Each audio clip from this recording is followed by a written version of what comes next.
मित्रों नमस्कार।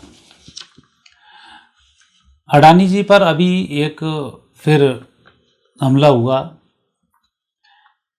रिश्वत कांड को लेकर कि उन्होंने कई जगह रिश्वत दी और इस तरीके की बातें उनके खिलाफ उछाली गई और तत्काल हमारे विपक्ष के नेता राहुल गांधी जी उस पर आगे आए, उनको जेल में डाल देना चाहिए रिश्वत देने के जुर्म में।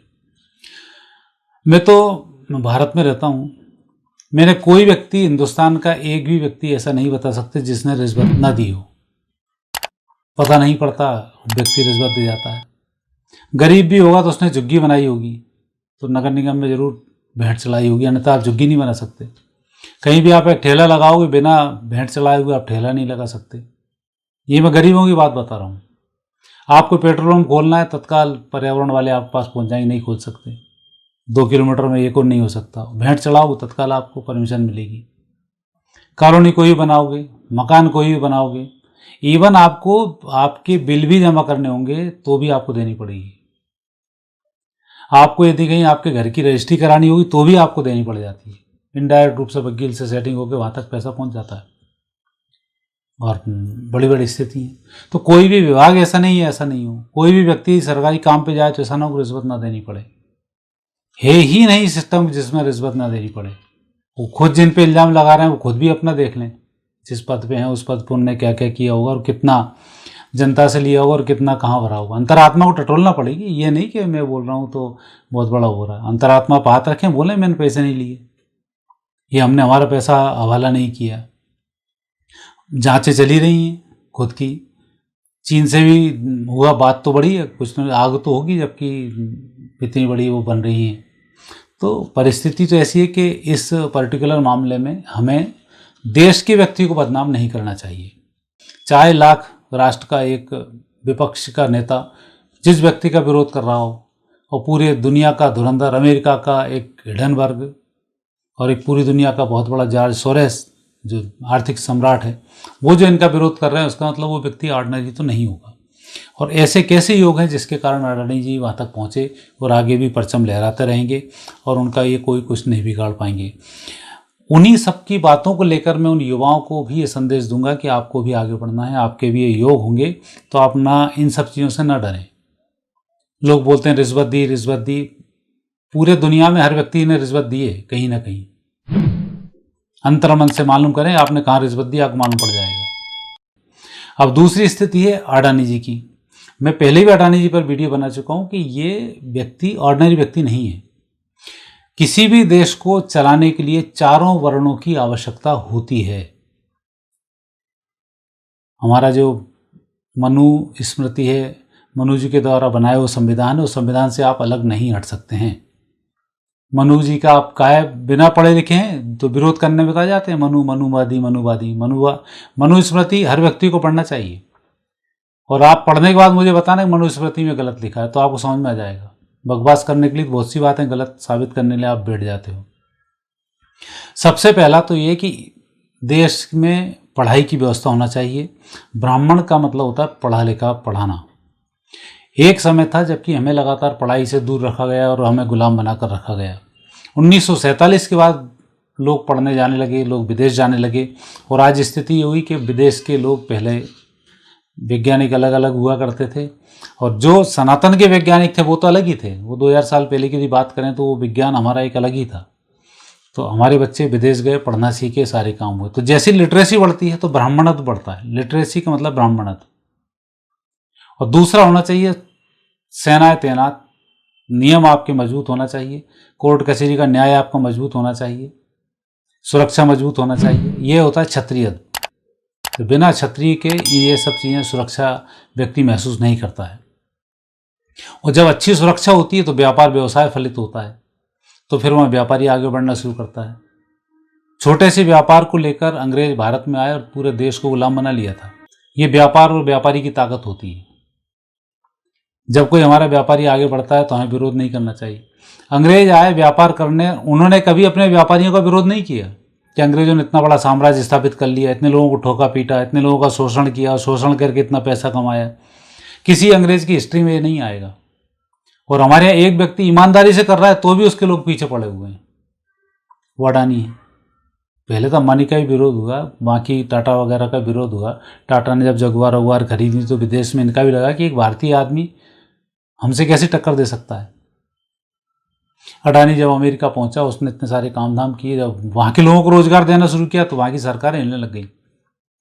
जॉर्ज सोरोस जैसे लोग जो दुनिया को लूटने का काम करते थे वो हिलने लग गए, और हमारा विपक्ष जॉर्ज सोरोस जो हमें लूट रहा है उसी को समर्थन कर रहे हैं। चीन जो हमें लूट रहा है उसी को समर्थन कर रहे हैं। मतलब जो हमें लूटने आ रहा है हमारा विपक्ष उसका समर्थन कर रहा है। लेकिन फिर भी अडानी जी की कुंडली इन पर भारी है, उसकी तरक्की में कोई दिक्कत नहीं आ रही है। तो ऐसे व्यापार जब बढ़ता है तो तीसरा जो हमारा धर्म होता है, तीसरा वर्ण जो होता है वो हमारा व्यापार होता है, व्यापारी होता है, वैश्य वर्ण होता है, वो आगे बढ़ता है। और इन तीनों वर्णों को संभालने के लिए सबसे बड़ा वर्ण होता है जिसको हम शूद्र वर्ण बोलते हैं। नाम शूद्र को गलत तरीके से प्रस्तुत कर दिया गया है। शूद्र का अर्थ होता है जिसकी दम पर तीनों वर्ण जिंदा होते हैं, जो तीनों वर्णों को संभालने का हर तरह से काम करता है। हर वर्ण का जो हेल्पर होता है वो शूद्र होता है। तो शूद्रों का जो विशेष काम है वो काम है इन सबकी सहायता करके इनको आगे बढ़ाना। और फिर इसमें जो काम हमारे यहाँ दिए गए हैं वो ब्राह्मण का काम दिया गया है कि जो भी बच्चा आपको अच्छा दिखता है उसको पढ़ाओ लिखाओ और आगे बढ़ा दो। ये ब्राह्मण का कर्तव्य है। क्षत्रिय का कर्तव्य है कि तीनों वर्णों की रक्षा करे। बलिष्ठ होता है, तीनों की रक्षा करता है। खाना पीने की व्यवस्था जो भी संभालनी होती है वो व्यापारी संभालता है। अपने चीज़ों को बाहर ले जाना, बाहर की चीज़ों को यहाँ लाना, सबको सुविधा संपन्न बनाना, ये कार्य व्यापार करता है। टैक्स के थ्रू सारे काम होते हैं। शूद्र वर्ण का काम सबको सहयोग करना है। व्यापारी का काम शूद्रों को सहयोग करना, उनकी स्थिति को बना के रखना, नौकरी पैसा देना, ये सब काम होते हैं। और एक बात आपको बताऊं कि जो व्यक्ति कर्मचारी है वो शूद्र है। आप कभी भी महाभारत में एक उल्लेख आता है कि जब भीष्म पितामह अंतिम युद्ध लड़ रहे थे, उन्होंने सबसे पहले अपने जितने कर्मचारी थे सबको दासत्व से मुक्त किया। कर्मचारी मतलब दास, जो वो चाहेगा वही आपको करना है। हर कर्मचारी एक शपथ पत्र देता है, मैं जनता की सेवा करूंगा। हर नेता शपथ लेता है, शपथ में लिखा रहता है मैं दीनी ईमान से और सबसे सेवा करूंगा, झूठ रिश्वत कुछ नहीं करूंगा। वो तो फितरत है कि वो आपस बदल जाते हैं पढ़ने के बाद। तो आप सब शूद्र हैं, चाहे आप नेता बहुत बड़े हों, चाहे बहुत बड़े कलेक्टर हों, कमिश्नर हों, चीफ इंजीनियर हों, और चाहे चीफ सेक्रेटरी हों, आप सब शूद्र हैं। तो अब शूद्रों की परिभाषा क्या रही? लोग ये बोलते हैं कि मेला ढोने वाला, छोटे काम करने वाला, ये शूद्र आता है कि शूद्र वो जो दास, वो दास वो जो कर्मचारी है। तो वो शूद्र जो है वो अपना काम कर रहा है, वो कर्मचारी उसमें नहीं आता है। तो वेदों के अनुसार परिभाषाएं अलग हैं। अब उसी के तहत मैं बताता हूं, जो अडानी जी हैं इनका ग्राफ कभी कमजोर होने वाला नहीं है, क्योंकि इनको कुदरत पालती है। भारत अब सनातन धर्म विश्व यात्रा पर निकला हुआ है। पिछले 10 वर्ष में आपने देखा हो कितने करोड़पति बन गए। भारत में करोड़पतियों की संख्या 100 गुनी बढ़ी है 2014 की तुलना में और अभी की तुलना में। पैसे वाला कोई यूं ही नहीं हो जाता। ये चिल्लाते फिरते सबका पैसा अडानी जी दे दिए। हर व्यक्ति के पास लोन है, कोई मकान के लिए ले रहा है, कोई दुकान के लिए ले रहा है, कुछ ना कुछ व्यवस्थाएं उसकी चल रही हैं और ये व्यवस्थाएं बढ़ रही हैं। भारत के इस उद्योग धंधे को रोकने के लिए पूरी दुनिया, पहले तो ऐसा होता था कि भारत के उद्योगपति को मरवाई दिया जाता था। 2-3 हजार वैज्ञानिक मारे डाले जा चुके हैं जो आगे बढ़ रहे थे। होमी जहांगीर वाघा जैसे लोग थे इसमें, लाल बहादुर शास्त्री जैसे लोग थे इसमें, तो उनको तो जहर दे के मार दिया, उसको कोई नामो निशान नहीं रहा। और आज स्थिति है कि आज जब एक अच्छा प्रधानमंत्री बना है, यहाँ का व्यक्ति बाहर जाकर ताल ठोक कर अपने काम कर रहा है। विश्व में अडानी जी के बहुत सारे प्रोजेक्ट चल रहे हैं। हिडनबर्ग वगैरह की हालत इसमें खराब है। तो ऐसे जो बड़े बड़े व्यापारी हैं, चीन की बहुत बुरी हालत खराब है। चीन की आर्थिक स्थिति के आंकड़े कहीं पढ़ोगे तो आपको मालूम पड़ जाए चीन किस स्थिति पर आ चुका है 5-7 साल के अंदर में, और आने वाले 2 साल में कहाँ पहुँचने वाला है। तो ये जो योग हैं, ये योग ऐसे ही नहीं बनते हैं। जब कोई अच्छा व्यक्ति ऊपर बढ़ता है तो उसके योग जब बढ़ते हैं तब वो आगे बढ़ता है, दूसरा व्यक्ति डाउन जाता है, उसके पुण्य आगे बढ़ते हैं। तो अडानी जी की जो कुंडली है, ये योग इनके इतने अच्छे हैं। लग्न स्थान पर बुध विराजमान है, व्यक्ति बुद्धिमत्ता का धनी है। पहली बात ये जरूर है कि अभी उनका 2014 से लगातार उन्नति हो रही है। 20 साल तक 2034 तक शुक्र की महादशा है और शुक्र राहु के साथ में, यहाँ गुरु चेले दोनों एक साथ में तीसरे स्थान पर। दुनिया की कोई भी ताकत भगवान को छोड़ दिया जाए, मनुष्य रूप में अडानी को पीछे नहीं धकेल सकती है। चूंकि अभी समय उनका सिर्फ 2 साल बेकार है, फरवरी 22 से फरवरी 25 तक राहु चल रहा है, इसलिए वो अभी यहाँ कमजोर है। इनके ऊपर इतने सारे आरोप लग रहे हैं और इन आरोपों से फिर बाहर आकर फिर भारत की वो सेवा करेंगे और बहुत अच्छी स्थिति में आएंगी। तो एक योग तो यहाँ पर यह बनता है कि अब इनका कोई कुछ नहीं बिगाड़ पाएगा। दूसरी स्थिति, गुरु और चंद्रमा का 10वें स्थान पर बैठना। हालांकि 10वें स्थान में बैठा हुआ गुरु बेरोजगार ज़्यादा कराता है, धन के काम नहीं देता, लेकिन चंद्र के साथ जो उनका योग बना है वो योग बहुत गजब का है।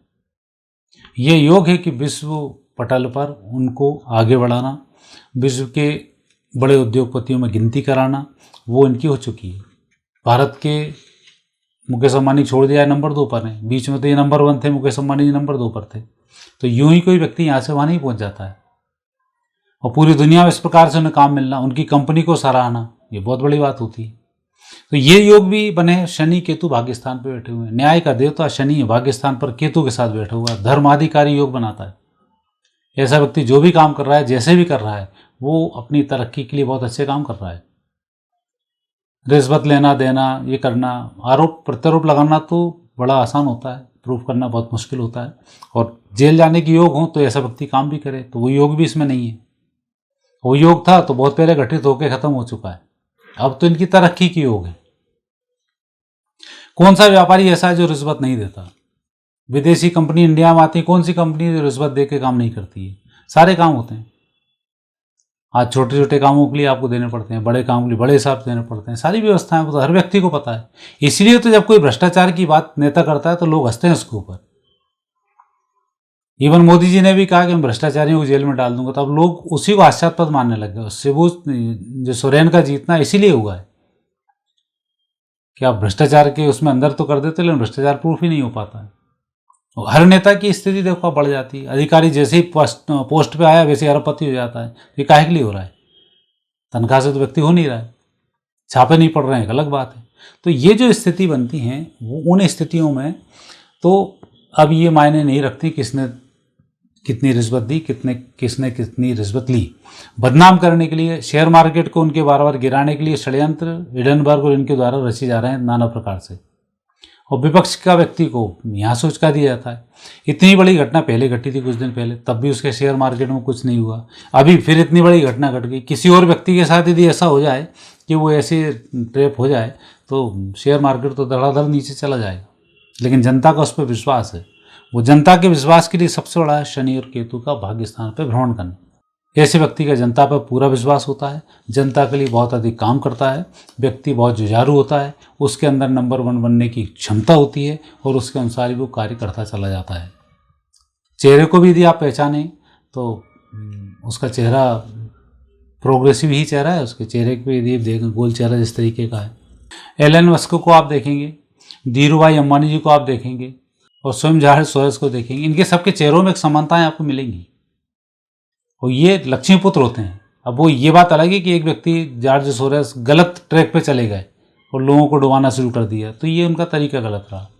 खुद आगे बढ़ने के लिए आगे बढ़ते, दूसरे को गिराने के लिए आगे नहीं बढ़ना था। और जब दूसरे को गिराने के लिए आगे बढ़ोगे तो आप खुद नष्ट हो जाओगे। तो इसलिए अब जॉर्ज सोरोस का भविष्य 0 हो चुका है और आने वाला समय वापस अब अडानी जी का समय है। इन पे मैंने कई वीडियो बनाए।